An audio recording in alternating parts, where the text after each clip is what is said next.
Channels जो नरेंद्र मोदी की सरकार के जरिए समर्थित हैं, दोनों एक दूसरे का समर्थन करते हैं। उन्होंने झूठी खबरें चलाई कि कराची पोर्ट तबाह कर दिया, इस्लामाबाद पे हमला कर दिया। आम आदमी की आप ये सोचिए जो आशा थी वो ये थी कि अब हमेशा के लिए आतंकवाद की जड़ खत्म हो जाएगी, पाकिस्तान को भारत हमेशा के लिए सबक सिखा देगा, दोबारा हमारी तरफ देखेगा नहीं। क्या हम इस जंग से या जो भी आप जिसे संकट कह रहे हैं हम वो हासिल कर पाए? जी, हम कुछ भी हासिल नहीं कर पाए हैं। और हुआ क्या है, जो हमारी स्टैंडिंग थी, इंटरनेशनल स्टैंडिंग थी, मेरी असेसमेंट में वो भी गिर गई है। और उसका कारण ये है, पूरी दुनिया देख रही है कि हमने क्या अपनी मिलिट्री ताकत दिखाई एक क्राइसिस सिचुएशन के अंदर। तो देखिए, जब आप इस्तेमाल करते हैं अपनी एयर पावर, ये मैं पहले भी बोलता रहा हूं कि बालाकोट में इस्तेमाल करना 2019 में गलत था। तो उस बार जो था वो तैयार नहीं थे, क्योंकि उन्हें पता ही ना था आप ये कर रहे हैं, हमने कभी किया ही नहीं था पहले। इस बार वो तैयार बैठे हुए थे। तो ये आपने एक पहली बात तो ये है, अगर आप जा रहे हैं दुश्मन के एरिया के अंदर, आपके पास मिलिट्री ऑब्जेक्टिव होना चाहिए। अब वो बार बार ये बोल रहे हैं कि हमारा ऑब्जेक्टिव था, वो मिलिट्री वाले बोल रहे हैं। अभी देखिए, कल जो है प्रेस कॉन्फ्रेंस हुई है, 3 senior officers army, air force, navy के बैठे हैं और वो बार बार बोल रहे हैं, देखिए बहुत इंपॉर्टेंट बात है, वो ये कह रहे हैं कि हमारा जो ऑब्जेक्टिव था वो सिर्फ ये था कि आतंकवादी के जो कैंप है उनको तोड़े, और हम बिल्कुल संयम इस्तेमाल करना चाहते हैं। अरे भैया, अगर जंग है, अगर आप जा रहे हैं उधर, पहली बात तो मिलिट्री आपका ऑब्जेक्ट क्या है? कैंप तो मिलिट्री ऑब्जेक्ट नहीं हो सकता।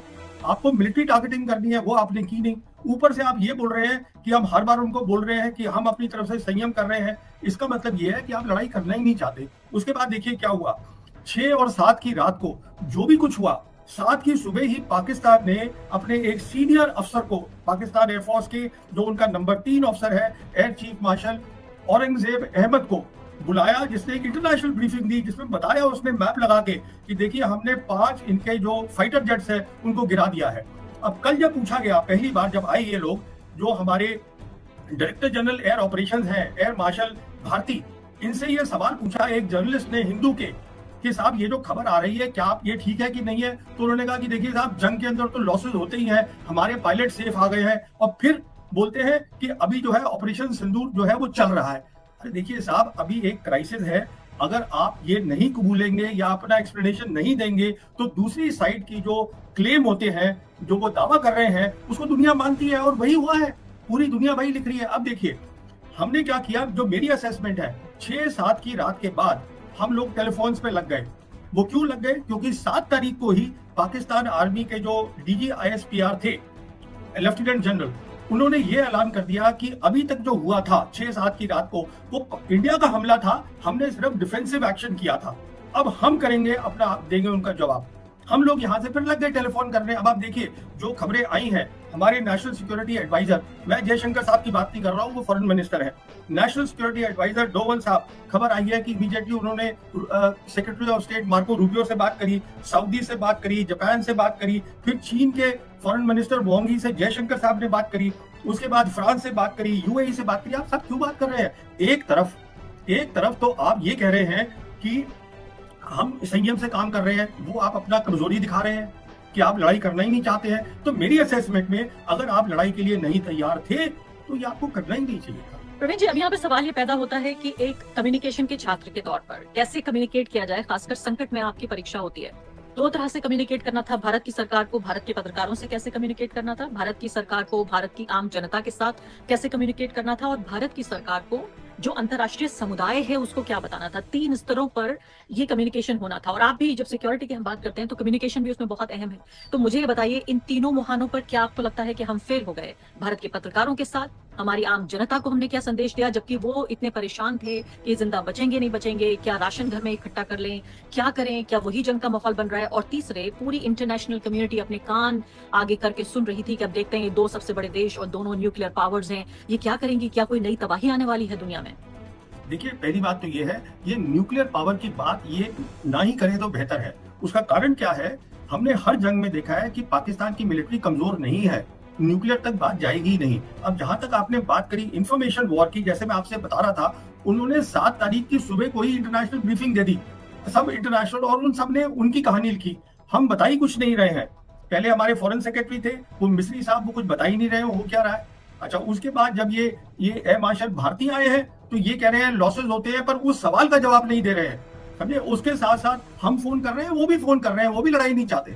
इसमें कोई शक नहीं है। पर जब उन्होंने तय कर लिया था हम रिस्पॉन्स देंगे, उन्होंने रिस्पॉन्स दिया, फिर हमें भी करना पड़ा, तो बात बढ़ सकती थी। अगर बात बढ़ती फिर कुछ खबरें ये भी आई कि जो पाकिस्तान है वो तैयार हो रहा है प्री वॉर सिचुएशन के लिए। कुछ खबरें आई कि वो अपनी ट्रूप्स को फॉरवर्ड मूवमेंट कर रहे हैं, हमारी कोई खबर नहीं आई इस तरीके की। तो एक पैनिक का माहौल बन गया। ना वो चाहते हैं लड़ाई, ना हम चाहते हैं लड़ाई। अब सवाल ये है हमने ये किया क्यों? अगर हमने किया तो जो लोग हैं उनका निराशा होना देश के अंदर बिल्कुल ठीक है, लाजमी है। आज देश में लोग बहुत नाराज हैं सरकार से कि साहब आपने ये ऑपरेशन सिंदूर किया, आपने पहलगांव का जो है बदला लिया, पर आपने सीज फायर क्यों करा?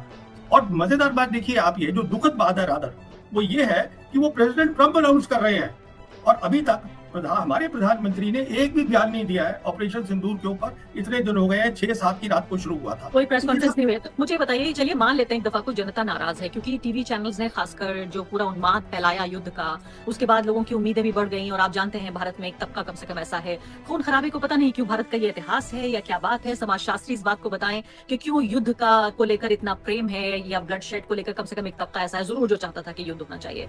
तो ये तो अच्छा काम किया ना मोदी सरकार ने। मैं कह रही हूँ कि युद्ध बंदी हो गई, इस तरफ और उस तरफ दोनों तरफ जाने नहीं जाएंगी, हथियारों का नुकसान नहीं होगा, फौजियों की जाने नहीं जाएंगी, तो अच्छी बात है। तो नहीं, मैं आपका सवाल नहीं समझा, क्या सवाल है आपका? मेरा सवाल ये है कि क्या हमें डिप्लोमेटिक स्तर को एक तरफ थोड़ा साइड किनारे करके अगर हम दो एक नागरिकों की तरह सोचें तो मैं कहूंगी तो अच्छी ही बात है ना कि सीज़फायर हो गया। देखिए, एक बात जो हम लोग नहीं समझ रहे हैं, जो हिंदुस्तान की सिक्योरिटी एस्टैब्लिशमेंट को 7 तारीख की सुबह समझ में आई है, वो ये है कि जो नुकसान जो वो क्लेम कर रहे हैं, दावा कर रहे हैं, वो चाइनीज एयरक्राफ्ट से हुआ J-10।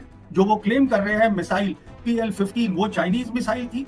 कहने का मतलब ये है यहाँ अचानक एक जागृति हुई जो कि इनको पता होना चाहिए था। ये हमारी इतनी सिक्योरिटी एस्टैब्लिशमेंट है, हम इतना पैसा खर्चते हैं, इनको पता होना चाहिए कि आप पाकिस्तान से नहीं लड़ रहे हैं, आप पाकिस्तान के साथ चीन भी शामिल है। वो दूसरी बात है, चीन जो है वो जंग में हिस्सा नहीं ले रहा है पर अपनी पूरी काबिलियत पाकिस्तान को दे रहा है। ये असेसमेंट हमारी गलत थी। तो मैं अगर सही समझ रही हूँ आपकी बात को, और मैं याद दिलाना चाहती हूँ कि आपने इस बात को कहा पिछले इंटरव्यू में, खासकर आपने बारहा जोर दे देकर ये कहा कि ये जंग सिर्फ पाकिस्तान के साथ नहीं होगी, पाकिस्तान प्लस चीन के साथ होगी। कुछ लोग नाराज भी हो गए थे, कमेंट सेक्शन में कह रहे थे कि आप जो है हमें डीमोरलाइज करने की कोशिश कर रहे हैं। मैं ये भी याद दिलाना चाहती हूँ सिर्फ 2 साल पहले राहुल गांधी ने बाकायदा संसद में इस बात को कहा कि आपको समझना होगा कि ये जो नेक्सस है चीन और पाकिस्तान का, वही बातें सामने आ रही है। तो अगर मैं आपकी बात को सही समझ रही हूँ, आप ये कह रहे हैं सीज फायर की बड़ी वजह में से एक वजह ये भी थी इस बात का एहसास, रियलाइजेशन होना कि हमें बहुत भारी नुकसान हो रहा है पाकिस्तान से ये जंग करके या संकट पैदा करके, क्योंकि चीन भी साथ में आ रहा है। देखिए, 2 बातें बोलता हूं। एक तो मोदी सरकार को राहुल गांधी को सीरियसली लेना चाहिए। वो उन्होंने ठीक कहा था पार्लियामेंट के अंदर कि आपने इतना बड़ा नुकसान किया है, आपने इन देशों को जोड़ दिया है, उनके देशों को जोड़ दिया है, उनकी सिक्योरिटी एस्टैब्लिशमेंट को जोड़ दिया है, मिलिट्री को जोड़ दिया है। और दूसरी बात सुनिएगा आप, जो ये जंग हुई इसमें क्या क्या चीजें इस्तेमाल हुई? मिसाइल इस्तेमाल हुई चाइनीज, मैं पाकिस्तान की बात कर रहा हूँ, एयरक्राफ्ट यूज हुए चाइनीज, इलेक्ट्रॉनिक वॉरफेयर एक चीज होती है उसमें मदद मिली। क्या होता है इलेक्ट्रॉनिक वॉरफेयर? उसका मतलब होता है कि आप दुश्मन के कम्युनिकेशन को जाम कर दे और उसमें सुने भी कि वो क्या बातचीत कर रहा है। वो जो ये थे, ये इनके एयर मार्शल पाकिस्तान के, वो उसकी क्लिप सुना रहे थे, वॉइस रिकॉर्डिंग सुना रहे थे वहां इंटरनेशनल मीडिया को। उसके बाद क्या होता है, उनकी बेदू सैटेलाइट सिस्टम है, उसकी मदद मिली इनको। तो ये सब बातें तो पहले पता होनी चाहिए था ना, जब राहुल गांधी ने इनको समझाया था। अगर ये उस समय समझ जाते तो उनकी बात समझ में आ जाती कि हम इस समय पाकिस्तान के साथ जंग नहीं करेंगे, हम जंग कर रहे हैं पाकिस्तान और चीन के साथ। पर ये कहां समझ रहे हैं उस बात को, इसलिए पैनिक हुआ 8 तारीख सुबह को। मैं आपसे सवाल पूछूंगी खासकर इंडियन एयरफोर्स को लेकर। ये बहुत जरूरी सवाल है, पूछा जाना चाहिए कि क्या भारत में भारत की सेना, सैनिक तैयारी, इसमें कोई कमी रह गई? क्या हमारे लिए भविष्य के लिए जरूरी है? क्योंकि आपने कहा कि भी भारत की जो सरकार या सेना या विदेश मंत्रालय, बहुत मुश्किल है उनके लिए इस बात को सीधे तौर पर कबूल करना कि हम कमजोर हैं या हमारे साथ गलती हुई। लेकिन एक नागरिक के तौर पर, एक पत्रकार और आप एक सिक्योरिटी एनालिस्ट होने के नाते हमारा ये फर्ज भी बनता है कि हम सरकारों को बताएं कि यहाँ पर कमी हो रही है, ताकि दोबारा इस तरह से मुंह की हमें ना खानी पड़े। उससे पहले एक सवाल पूछ लेती हूँ कि यहाँ जो इंटरनेशनल मीडिया में सवाल बन रहा है वो ये कि जो ट्रंप एडमिनिस्ट्रेशन है उसको बहुत ही कोई अलार्मिंग इंटेलिजेंस, इस शब्द का उन्होंने इस्तेमाल किया है, नहीं बहुत ही कोई ऐसी चेतावनी भरी कोई खुफिया खबर आई जिसके लिए बहुत जरूरी हो गया कि उन्होंने दोनों देशों को कहा कि आप युद्धबंदी कीजिए। क्या आप तो कह रहे हैं कि न्यूक्लियर पावर से डरने की जरूरत नहीं है, लेकिन क्या ये अलार्मिंग फिर क्या इंटेलिजेंस रही होगी जिससे दोनों देशों को? मुझे पता नहीं क्या आई है, मैं आपको सिर्फ इतना बता सकता हूँ। मैं आज सुबह भी एक देख रहा था इंटरव्यू, मेजर जनरल है यूएस मिलिट्री के। ये एक गलत फहमी है इन लोगों के दिमाग में कि पाकिस्तान जो है वो कमजोर मिलिट्री है। देखिए, पाकिस्तान में बहुत प्रॉब्लम्स होंगी, पर जहां तक मिलिट्री का ताल्लुक है वो हमेशा हमारे साथ